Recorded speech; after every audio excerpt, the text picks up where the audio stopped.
Ser feliz é uma questão de escolha?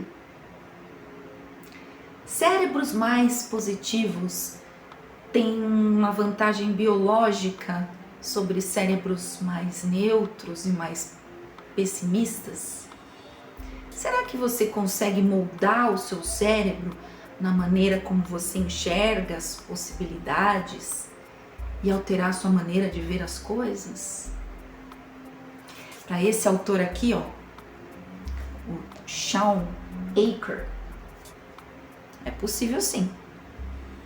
E hoje nós vamos falar um pouquinho desse livro, O Jeito Harvard de Ser Feliz. Vem comigo!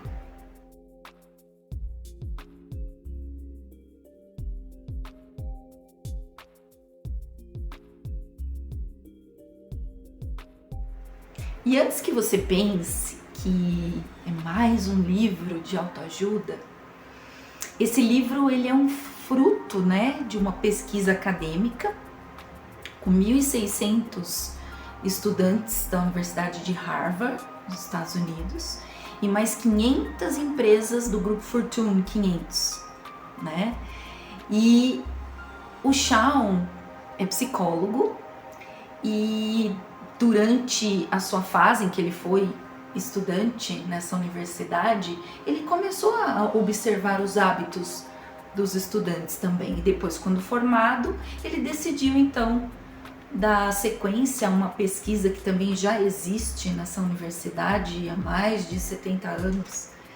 E ele estabeleceu alguns princípios nesse livro que ele conseguiu então compilar a forma como esses estudantes e esses profissionais se comportavam ao longo de toda a sua pesquisa. Então, nós vamos falar um pouquinho de cada um desses princípios aqui, de uma maneira bem simples, bem didática, para que a gente possa entender, fazer uma conexão também com o que a gente entende aqui no canal e depois no final dar algumas dicas que ele também estabelece no livro para que a gente possa chegar a esse nível de felicidade, já que ele acredita que a felicidade pode ser sim praticada, Então vamos lá? Só que antes disso, eu gostaria de colocar o que o Shawn entende de felicidade, O que ele colocou lá como conceito de felicidade no livro. O que é felicidade? Bem-estar subjetivo, um prazer combinado com um senso de sentido e propósito, estado positivo do presente com perspectiva futura, o alcance do pleno potencial. Vamos falar agora então dos princípios que ele estabeleceu. Princípio 1, o benefício da felicidade. Há um enorme volume de estudos que demonstra que a felicidade ela traz um enorme bem-estar. Então, pessoas felizes, elas conseguem trabalhar melhor, elas conseguem produzir mais, elas conseguem se relacionar melhor com as outras pessoas, Há uma célebre frase que diz: é muito melhor ser alegre que ser triste. E essa felicidade, ela contagia todo o ambiente. A pessoa feliz, ela é inundada por uma quantidade de dopamina e serotonina, que são substâncias que ativam o humor, e melhora a forma como você lida com o estresse. E as pessoas felizes, elas têm uma forma de olhar as coisas diferente das pessoas pessimistas. Para Shawn, a felicidade ela requer prática. Então você consegue fazer com que algumas pessoas que aparentemente são muito pessimistas, você consegue fazer um trabalho com essas pessoas para que elas consigam começar a enxergar a vida e os problemas de forma diferente. Shawn coloca assim: fatores cruciais para a felicidade humana. Buscar objetivos de vida que façam sentido. Identificar oportunidades no mundo. Cultivar uma postura positiva e de gratidão. Manter relacionamentos sociais de valor. Portanto, o nosso estado de espírito é capaz de mudar a forma como o cérebro interpreta as informações, né? Princípio 2. O ponto de apoio e a alavanca. Aqui o Shawn, ele faz uma alusão ao princípio da alavanca de Arquimedes, que diz que se tivermos uma alavanca longa, um lugar para nos posicionar, um ponto de apoio, podemos mover o mundo. E o que isso significa, né? O cérebro, se ele tiver esse apoio, né, por onde ele conseguir se sustentar, né, na forma como ele vai enxergar as coisas, possivelmente tudo à sua volta vai se alterar, né? Algumas pesquisas dizem, inclusive, que a maneira como a pessoa se vê capaz de fazer algo é muito mais importante e propulsor do que aquele que verdadeiramente tem aquela habilidade, aquela formação. Então, se a pessoa se acha capaz de fazer aquilo, ela verdadeiramente vai conseguir fazer, né?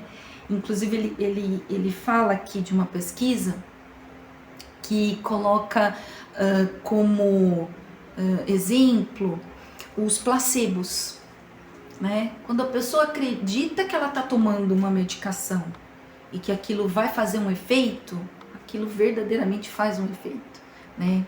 E as pesquisas dizem que placebo muitas vezes representam até 60% de resultados positivos em relação, por exemplo, à aspirina e à codeína, que são remédios para dor, né? E a pessoa acreditando que está tomando algum remédio para dor, mesmo que aquilo seja um placebo, ela verdadeiramente fica livre da dor. Então, olha como o cérebro, ele atua, né, no sentido de modificar a natureza das coisas, né? É isso. Princípio 3. Vamos lá. O efeito Tetris. O que foi esse efeito Tetris? Foi um estudo conduzido pelo Departamento de Psiquiatria, lá da Universidade de Harvard, né, em que eles pagaram para 27 pessoas ficarem jogando esse joguinho Tetris por 3 dias, né? E essas pessoas, elas tinham que ficar pelo menos 3 horas jogando esse joguinho. E depois, o que aconteceu? Depois que parou a pesquisa, elas começaram a observar bloquinhos em todas as partes, né? E o que isso mostra? A psicologia trata isso como uma imagem residual cognitiva, ou seja, fica aquela imagem em todos os lugares que eles olhavam, né? Em casa eles imaginavam que os cômodos, os móveis eram todos colocados em bloquinhos, na rua os prédios, os carros eram todos colocados em bloquinhos. Então, o que isso significa? Que a pessoa, ela traz as informações e ela começa a ver aquilo como algo constante. Se você pensa, por exemplo, num carro vermelho, eu tenho que fixar minha imagem no carro vermelho, eu vou começar a ver só carro vermelho. Eu não vou prestar atenção na cor dos outros carros, porque aquilo vai chamar minha atenção. Quanto mais a gente desenvolve a nossa capacidade de procurar coisas positivas, né, mais a gente vai desenvolver isso. E isso acontece também com as coisas negativas. Então, a gente conhece sempre alguém que está preso no efeito Tetris positivo ou está preso no efeito Tetris negativo, né? Que você fica sempre imaginando o mesmo pensamento, sempre o pensamento repetitivo de coisas que são boas ou de coisas que são ruins, né? Então você pode alterar a forma como você pensa, como você vê as coisas, né? Você vai treinar isso é possível.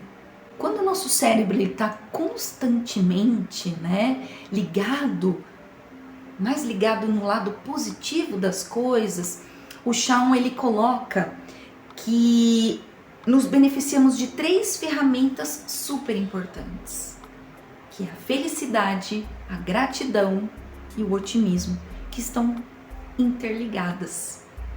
Nesse item, ele coloca uma dica interessante, que inclusive faz parte também do meu dia a dia, que eu aprendi a fazer isso, né? E eu acho que é algo que a gente coloca como prática e a gente vê benefícios nisso.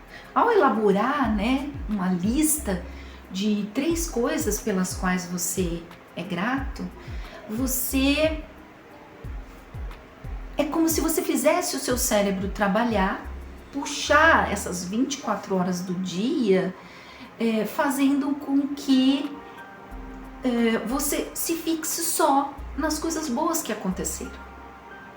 Então é uma forma, é uma dica que ele traz para que a gente comece a trabalhar esse lado positivo de ver as coisas, né? Então toda noite, antes de dormir, você pega lá o seu caderninho da gratidão e escreve 3 coisas pelas quais você foi grato naquele dia. Princípio 4. Encontre oportunidade nas adversidades. Nós conseguimos encontrar algo de positivo até nas coisas ruins que nos acontecem, né? Ele traz como exemplo nesse princípio aqui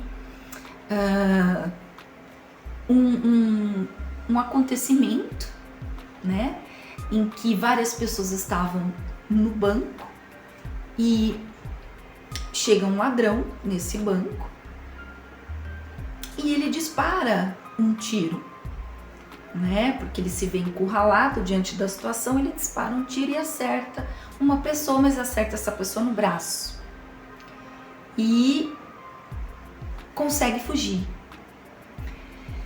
E ele relatou esse caso para os alunos, né? E ele obteve 2 caminhos de respostas aí, né? Em que pessoas encaravam a situação, as pessoas positivas encaravam a situação, dizendo: nossa, que bom, né? Acertou só no braço esse tiro. Olha, poderia ter pego em outra parte do corpo, né? E conseguiam ver dessa situação, tirar dessa adversidade uma coisa boa, positiva. Enquanto que um outro grupo, né, olhou para a situação e pensou: nossa, que tristeza, agora vai ter que ficar aí, né, com esse ferimento no braço. Puxa, poderia ter ido em qualquer outro lugar naquele momento, mas fui entrar no banco justo naquela hora, né? Então, olha só como a mesma situação pode ser vista de maneira diferente, né?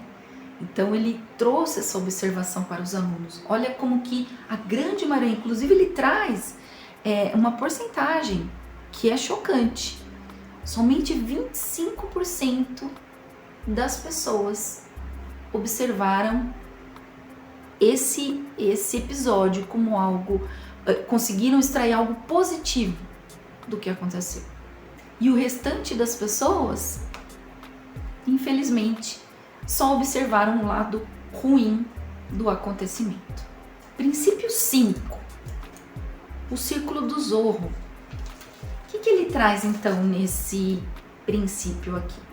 Ele comenta que grandes passos começaram sempre pequenas atitudes. Então, uma coisinha que você modificou no seu dia a dia, que você começou devagar, né? Que você não quis alcançar grandes metas de forma rápida, né? Com muita ansiedade, restringindo o seu foco, né? Para metas maiores posteriores, né? E ele fala muito nesse princípio da autoconsciência, né? Daquilo que você não tem condições muitas vezes de trabalhar sozinho e que você precisa colocar para fora, pedir ajuda, né? Daquilo que verdadeiramente você não está ainda conseguindo realizar, né? Que muitas realizações requer um movimento muito grande e às vezes você não tem essa condição nesse momento. Então, relatar as suas dificuldades, pedir ajuda, contar com uma ajuda profissional muitas vezes, né? Pode fazer com que aquele medo, aquela dificuldade de avançar, você consiga um resultado melhor. Ele fala para verbalizar uma situação de estresse, de medo, colocar num diário, né? Tá sempre disposto a dividir isso, né? Para que o círculo vá se expandindo com o tempo. Princípio 6, a regra dos 20 segundos. O que ele coloca nessa regra dos 20 segundos? Que ele diz que normalmente as pessoas tendem a ficar com o mais fácil, né? A famosa lei da inércia, permanecer em repouso sempre é muito mais fácil do que você tentar o novo, né? Então ele fala que se você colocar uma regrinha, por exemplo, de 3 a 20 segundos para você começar um novo hábito, que você pode mudar o comportamento, né? Sair da sua zona de conforto. Então, o que ele dá como exemplo? Você está sabendo que você assiste muita TV. Você quer mudar esse hábito. Você quer ler um livro, por exemplo, mas você não consegue deixar de assistir TV para começar a leitura do livro. Então, ele fala para você esconder o controle remoto na hora que você chega do trabalho, que é o horário que você senta para assistir TV, e deixar o livro ao lado da cabeceira. Por quê? Porque você vai demorar muito mais tempo para procurar o controle da TV do que estender o braço para pegar o livro e começar a leitura, né? Então é um dos exemplos, ele dá vários exemplos, mas ele fala que para você vencer essa inércia, você precisa também facilitar as coisas, deixar as coisas mais próximas, né? Para que você não tenha dificuldade para realizar. Quanto mais fácil tá para você realizar, mais fácil será para você finalizar o que você pretende, né? Princípio 7, investimento social. Seu círculo de amigos, né? De pessoas próximas. Ele diz que homens e mulheres com poucos vínculos sociais têm muito mais facilidade de desenvolver transtornos depressivos, porque a socialização, ela traz com ela essa capacidade de dividir as coisas, né? Enquanto que a solidão, ela traz essa enorme dificuldade de enxergar as coisas. Uma pessoa sozinha, ela vai sofrer mais as consequências dessas adversidades. Portanto, o círculo de amigos para o Shawn, o círculo de pessoas próximas, é um santo remédio. Quanto maior o apoio social, melhor você estará. Somos seres sociais e precisamos uns dos outros. É isso. Se você gostou, curta, compartilhe, se inscreva no canal. Gratidão. Até a próxima.